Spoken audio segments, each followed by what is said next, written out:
Hello YouTube, bienvenue ou re-bienvenue sur ma chaîne Nesty Books & Coffee. Aujourd'hui on se retrouve pour un premier update lecture. C'est parti! J'ai beaucoup lu pendant mon absence sur YouTube, j'ai lu 14 livres, donc je vais faire 2 updates lecture parce que 14 livres en une seule vidéo ça va juste être insupportable. Et je pense que j'interposerai une autre vidéo entre les 2 updates pour pas être trop redondante. Je suis extrêmement ravie de vous retrouver même si j'ai très mauvaise mine. Je pense qu'on est beaucoup dans ce cas-là en ce moment, mais je souffre d'allergie au pollen et aux graminées et compagnie. Et du coup, ben voilà, les yeux qui pleurent, la gorge qui pique, bref, la totale. Donc voilà, je n'ai pas très bonne mine, mais je suis vraiment très ravie de vous retrouver aujourd'hui. Étant donné que j'ai quand même pas mal de bouquins à vous présenter, on va pas traîner. Le premier roman que je vous présente, il s'agit de Mémoires de la forêt, le tome 2, Les carnets de Cornelius Ronard, publié à l'École des loisirs. C'est écrit par Michael Brun-Arnaud et illustré par Sanoé. Je vous avais déjà parlé du tome 1 qui avait été un vrai coup de cœur parce que adorable et juste tellement beau. Et dans ce tome 2, c'est pareil, j'en ai parlé dans mon book haul, donc je ne vais pas trop, je vais essayer de pas trop me répéter parce que j'ai déjà donné un certain avis. Ici, on va suivre Archibald qui, du jour au lendemain, se voit retirer sa librairie par Célestin Loup. Célestin, il lui dit « Cette librairie, elle est à ma famille et pas à la vôtre, donc je récupère ma librairie. » Et on va enquêter avec Archibald et Bartholomé, son neveu, qui est très mignon. C'est un tout petit renard avec des grosses lunettes, il est adorable. On le voit juste ici. Et ils vont essayer de comprendre pourquoi Célestin Loup dit que c'est sa librairie et on va chercher dans les carnets de Cornelius Ronard, donc le grand-père d'Archibald, et essayer de comprendre qu'est-ce qui s'est passé. C'est un livre qui aborde les secrets de famille et c'était très surprenant. Alors la première partie j'ai eu un tout petit peu de mal à suivre, enfin à me mettre dedans parce que on était sur des sujets qui me paraissaient un peu moins intéressants que le tome 1. Et puis les révélations de ce tome, je m'attendais pas du tout à ce qu'on aborde ces sujets-là dans ce livre et franchement c'était incroyable. Donc je vous le recommande grandement, même si j'ai une préférence pour le tome 1, ce tome 2 c'est toujours aussi beau, c'est toujours aussi doux. On a ici un livre qui donne faim aussi parce que ça parle souvent de nourriture. On recroise les personnages du tome 1, donc Monsieur Taupe et ça m'a trop touchée de les retrouver. Et à la fin on a des recettes, dont la fameuse tarte aux amandes. Si vous avez lu le tome 1, je suppose que vous savez de quoi je parle. Mais trop hâte d'essayer cette recette et vraiment lisez Mémoires de la forêt. Le tome 3 devrait sortir bientôt. Je pense qu'il est prévu pour cette année. Oui. Retrouvez Archibald et Bartholomé Ronard dans le 3e volume des Mémoires de la forêt, L'esprit de l'hiver, apparaître fin 2023. Un livre comme ça pour l'hiver. Yes! Ma toute dernière lecture en date, et pourtant c'est un livre que je dois lire depuis une éternité, genre je m'en suis débarrassée, je l'ai récupéré, je m'en suis débarrassée, je l'ai récupéré. Il m'a toujours beaucoup intriguée et finalement je l'ai lu en une journée sur Nextory, donc je l'ai écouté. Il s'agit de Terrienne de Jean-Claude Mourleva, publié ici chez Paul Fiction. Donc c'est la collection poche de chez Gallimard et je pense que vous savez que je déteste ces tranches. Ils sont cachés dans ma bibliothèque, hein. Honnêtement, je les aime vraiment pas, je trouve que c'est un petit peu trop flashy pour moi. Bref, ce n'est pas le sujet, le texte en lui-même par contre était très cool. Ici, on va suivre une jeune fille qui, on va l'apprendre assez vite dans le livre, va traverser dans un autre monde, elle va passer dans un autre monde et elle est à la recherche de sa grande sœur qui a disparu du jour au lendemain. Comment vous parler de cette histoire sans trop vous en révéler ? Et pour vous laisser autant de mystère, moi je savais pas du tout dans quoi je me lançais. On parle de... donc les mots-clés ici c'est quête, barbe bleue, dystopie et liberté. Oui, puisqu'il y a un petit côté barbe bleue, vous comprendrez si vous le lisez. C'est pas une réécriture mais il y a quand même pas mal de clins d'œil et c'est assez chouette d'ailleurs. Jean-Claude Mourleva, moi je l'ai découvert dans des livres plutôt jeunesse. Vraiment jeunesse. Ici on est dans du young adulte, voire de l'adulte. Parce que les sujets sont quand même assez durs, je trouve.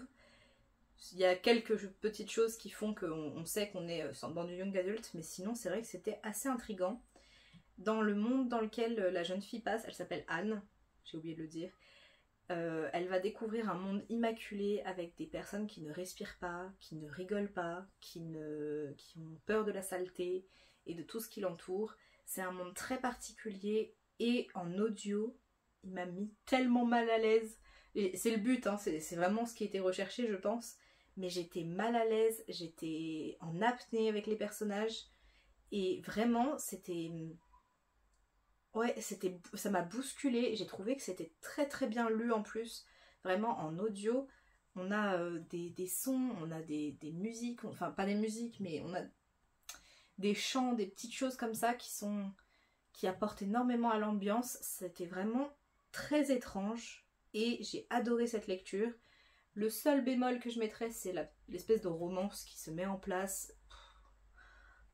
Pour moi, c'était pas très utile, mais bon, c'est de l'amour au premier regard, vraiment en mode coup de foudre, et moi, ça me...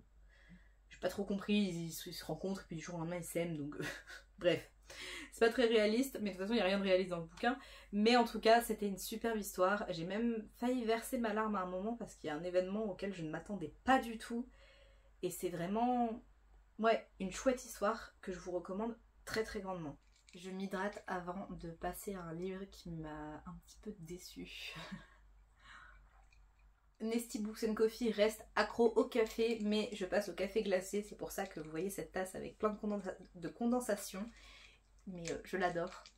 Et les cafés glacés en ce moment, c'est vraiment la base. Comme je vous le disais, le livre suivant a été une déception. Et il s'agit de The Curious Incidents of the Dog in the Nighttime de Mark Haddon, publié chez Vintage Classic. Donc c'est une édition en version originale, donc en anglais. Ici, on va suivre Christopher qui va trouver un chien mort, le chien de la voisine, un soir, et qui va décider de mener l'enquête sur le décès de ce chien. La particularité de Christopher, c'est que... Alors, comment je vais pouvoir expliquer ça? Christopher a énormément de traits autistiques. Par exemple, il ne comprend pas les sous-entendus, il ne comprend pas les émotions, il ne comprend pas pourquoi tout le monde s'en fiche du décès de ce chien, sachant que tout semble montrer que c'est un meurtre. Il a très peu de codes sociaux et c'est assez compliqué pour lui. Enfin, pour lui.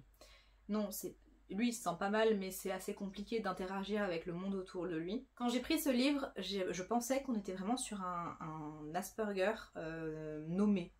Donc l'auteur aurait écrit ce livre vraiment pour mettre en valeur, pour mettre en avant un personnage atteint d'autisme Asperger.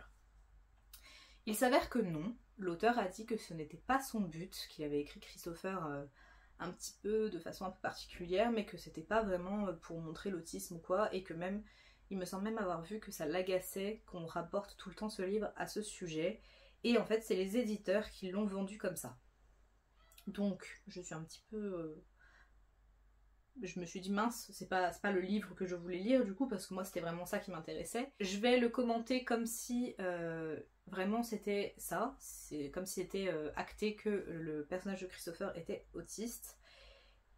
Et si on le prend dans ce sens-là, effectivement la représentation est très très chouette, elle est très bien faite. Par exemple, il y a un passage où Christopher doit prendre le métro et il est complètement paralysé et on voit tout ce qui se passe dans sa tête et c'est assez impressionnant et assez bien représenté selon moi. Étant moi-même atteinte de TSA de type Asperger, je pense m'être bien reconnue dans ce genre de situation. Effectivement, le métro et les transports en commun en général, c'est assez l'enfer. Par contre, et pourquoi ça m'a déçue, c'est que l'histoire, pour moi, était inintéressante. L'enquête de Christopher va mener sur plein de choses, hein. Il se concentre pas sur le chien tout le long du bouquin, quoique, il y a un petit peu de ça. Mais les sujets ne m'intéressaient pas, en fait, son histoire ne m'intéressait pas. J'aimais beaucoup la représentation, mais sinon, l'intrigue en elle-même, elle était banale, elle m'a pas accrochée du tout. Donc, c'est vraiment un livre, un avis en demi-teinte. J'ai bien aimé certains aspects, mais globalement, c'est pas le livre que je recommande le plus. C'est un classique de la littérature américaine, mais ouais, ça n'a pas été le tilt que je souhaitais. Je vous encourage quand même à le lire si ça vous intéresse pour vous faire votre propre avis, parce qu'il y a beaucoup de gens qui crient au génie, et peut-être que je suis vraiment passée à côté, donc n'hésitez pas. Moi en tout cas, je ne le recommanderais pas personnellement. On passe dans un tout autre genre, et j'ai enfin lu le tome 2 de Kéléana, donc La Reine sans couronne de Sarah J. Maas, publié chez La Martinière Jeunesse, devenue La Martinière Fiction. Dans le tome 2 de Kéléana, on sort un petit peu de cet esprit de compétition qu'on avait dans le tome 1, et on commence à entreapercevoir certains éléments de l'univers de Sarah J. Maas. Et il était temps parce que le tome 1 était très très long. La première partie de ce tome 2 traîne un tout petit peu, et puis ça part dans tous les sens, mais pas du tout négativement. C'est qu'on a enfin des complots, de la magie, des guerres entre royaumes, des secrets. Et ça y est, là j'ai retrouvé la Sarah J. Maas que j'attendais. Moi j'ai lu que Un palais d'épines et de roses de Sarah J. Maas, j'ai lu les 4 tomes et demi, et ça a à chaque fois été des gros coups de cœur, sauf la petite nouvelle, mais bon bref, c'est pas important, c'est pas le sujet. Et je me disais mais c'est pas possible, Kéléana ça ne peut pas être moins bon, tout le monde dit que c'est une des meilleures sagas de Sarah J. Maas, et je voulais savoir pourquoi, et ça y est, j'ai compris. La fin de ce tome 2, je ne dirai rien, ne vous inquiétez pas, mais la fin de ce tome 2, pépite. Pépite, je veux vraiment, vraiment lire le tome 3, c'est une de mes priorités. J'attends un peu parce qu'il faut que je l'achète, mais vraiment, j'ai trop hâte de lire le tome 3. Et j'essaye aussi de faire un petit peu durer parce qu'on a à peine le tome 6 qui vient de sortir en France, et je crois que c'est même pas le vrai tome 6. Et je veux pas me retrouver à attendre. En fait, c'est très compliqué parce que je déteste attendre les suites de sagas, surtout par exemple une fin comme ça, attendre un an, ah non. Non, c'est pas possible. Donc, je vous recommande grandement Kéléana. Lisez le tome 1, accrochez-vous, et lisez le tome 2 et vous allez comprendre. Et je pense que le tome 3 va être explosif. Un livre qui a beaucoup tourné sur les réseaux, mais qui divise pas mal. Il s'agit de La chasseuse et l'alchimiste d'Alison Chass, publié chez Big Bang dans cette magnifique édition. C'est un des plus beaux livres de ma bibliothèque, je crois. Vraiment, la couverture. Bref, on l'a vu partout, et on n'est pas là pour faire un book haul ni une exhibition des couvertures les plus belles de ma bibliothèque. Je crois que ce serait super intéressant de voir lesquelles je choisirais, parce qu'il y en a des sacrément jolies quand même. Bref, je m'égare. Ici, on suit l'histoire de 2 jeunes personnages. On a d'abord Margaret, qui est la fille d'une célèbre alchimiste et qui vit seule dans un grand manoir, et qui aimerait que sa mère revienne parce que sa mère est tout le temps en voyage pour ses expériences. Et on suit également, j'ai perdu son prénom, Wes qui aimerait devenir l'apprenti de la mère de Margaret, sauf que quand il va arriver au manoir, il ne va trouver que Margaret. Et finalement, ces 2 personnages vont s'allier pour chasser le Hala. C'est une grande compétition qui est organisée. Il faut chasser le Hala, qui est une créature magique qui détruit tout sur son passage. Et pour participer à cette compétition, il faut absolument être un chasseur et un alchimiste, d'où le titre. Merci Sherlock. Et ils vont donc s'allier et essayer d'apprendre à se découvrir. Et bingo, il y a une romance. Alors, ce livre a beaucoup divisé parce qu'on nous vend une chasse au Hala qui n'arrive que... Franchement, sérieusement, là-dedans, là, à peu près là dans le livre. Donc effectivement, la chasse passe au dernier plan, mais vraiment au dernier plan. Et finalement, on est concentré vraiment sur les personnages. Ça en a déçu plus d'un. Moi, je n'avais absolument aucune attente pour ce bouquin, et je pense que c'est ça qui fait que ça a été une très belle lecture. Les personnages, je les trouve super bien construits. Ils sont tout en nuances. Wes, au début, il m'insupportait. Il est décrit comme un coureur de jupons, un peu égoïste, un peu superficiel. Et Margaret, bah, elle est trop... Comment dire, elle a grandi trop vite. Elle est seule depuis un moment et puis elle apprend, elle fait comme elle peut. Je vais changer de main parce que qu'est-ce que c'est lourd.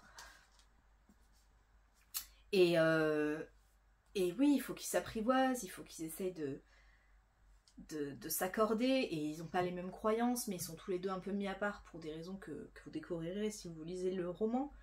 Et on a justement on aborde un petit peu le racisme, la haine des croyances des autres. Et j'ai trouvé que c'était très très bien fait. C'est un livre, si vous cherchez une fantaisie avec un univers développé et une grande quête, pas la peine. Ça ne vous plaira pas. Par contre, une fantaisie, un peu une cosy fantaisie, avec des personnages très bien décrits, très bien construits, là, foncez, parce que ça peut clairement vous plaire. J'ai un voisin qui décide de poncer. Et les chiens qui aboient contre la ponceuse. J'espère que vous n'entendrez pas trop. Je vais aller fermer la porte quand même. Le dernier livre que je vous présente, enfin les derniers livres, le dernier livre, vous allez comprendre. Il s'agit des Chroniques de Narnia de C.S. Lewis, ici publié chez Gallimard dans une édition intégrale avec les 7 tomes dans l'ordre chronologique et non de parution. Et j'ai lu les tomes 3 et 4. En fait, je les ai écoutés sur Nextory parce qu'ils sortent petit à petit, donc je pense que je vais me faire toute la saga comme ça. Parce que ça se dévore, ça s'écoute super bien. J'ai donc lu Le Cheval et son écuyer où on suit Shasta, un petit garçon qui est maltraité par son tuteur et qui va rencontrer un cheval qui parle. Et ils vont partir dans une aventure pour essayer de se libérer de tout ce qui se passe. Et sur la route, ils vont croiser une jeune fille avec un cheval qui parle, elle aussi. Et on va donc suivre ces 4 personnages qui essayent de retourner à Narnia. C'était un tome que j'ai adoré. Je ne connaissais pas du tout cette histoire parce que c'est un des... Il a été sauté dans les adaptations cinématographiques. On a 2, 4, 5, si je dis pas de bêtises. Donc le 3, je ne le connaissais pas et j'ai trouvé que c'était vraiment super cool. Et je me suis énormément attachée à Shasta et à son cheval. Ils étaient vraiment incroyables tous les deux. Et même les 2 autres personnages étaient vraiment très très chouettes. On croise les personnages qu'on connaît, donc Lucy, Edmund, Suzanne et Peter. Et ça fait vraiment du bien. J'aime trop Narnia, c'est vraiment un moment où je me laisse porter. Généralement, donc, je l'écoute en audio, donc plutôt dans les transports en commun. Et juste j'ai l'impression de changer d'univers comme les personnages et de tomber dans ce côté magique et doux. Et pourtant dans ce tome il se passe des choses un petit peu affreuses parce qu'ils n'ont pas... Shasta il n'a pas eu la vie simple et ça continue, c'est pas simple pour lui. Mais c'était un vrai petit coup de cœur ce tome là. Et étonnamment le suivant un peu moins. Donc le tome 4 il s'agit du Prince Caspian qui lui a été adapté et je ne m'en souvenais absolument pas. Mais vraiment aucun souvenir. On va donc retrouver Lucy, Edmund, Peter et Suzanne qui retournent à Narnia. Et qui découvrent qu'en fait des milliers d'années sont passées et que la magie a quasiment disparu. Et ils vont comprendre que pour faire revenir la magie, il faut mettre un certain prince Caspian sur le trône. Et ils vont essayer de l'aider. Et c'est une quête autour de ça. On retrouve toujours l'ambiance de Narnia avec les personnages qu'on adore. Je parle du lion. Et mais j'ai un petit peu moins accroché avec cette histoire là parce que je sais pas, je la trouvais un peu prévisible. Après j'avais vu le film il y a des années donc peut-être que c'est à cause de ça, mais je sais pas, j'ai trouvé ça moins cool. Toujours très très cool, mais un petit peu moins cool que le tome 3. Par contre j'aime beaucoup l'évolution des personnages, surtout Edmund et Lucy, je les trouve adorables. Et les petites références au tome 2, donc le lion et la sorcière blanche et l'armoire magique, j'ai beaucoup aimé. Si vous n'avez jamais lu Narnia et que vous avez envie d'une lecture fantasy mais très simple, très douce, très presque philosophique, foncez, c'est toujours un plaisir et je pense que ça peut plaire même aux plus jeunes. Et voilà YouTube, c'en est tout pour ce premier update lecture. J'espère que ça vous aura plu. Si jamais vous voulez me soutenir, n'hésitez pas à liker cette vidéo, à vous abonner et à commenter. Si vous êtes trop timide ou que vous n'avez rien à dire mais que vous voulez quand même me soutenir avec un petit commentaire, n'hésitez pas à mettre un lion. Moi ma précédente vidéo c'était un renard, là on est sur un lion. Il y a un thème, il y a un thème. Ça me fait super plaisir de revenir un petit peu plus régulièrement et de vous partager toutes ces lectures. N'hésitez pas à me dire si vous en avez lu certaines, si d'autres vous font envie. On se retrouve très bientôt pour une prochaine vidéo. D'ici là, prenez soin de vous. Bye.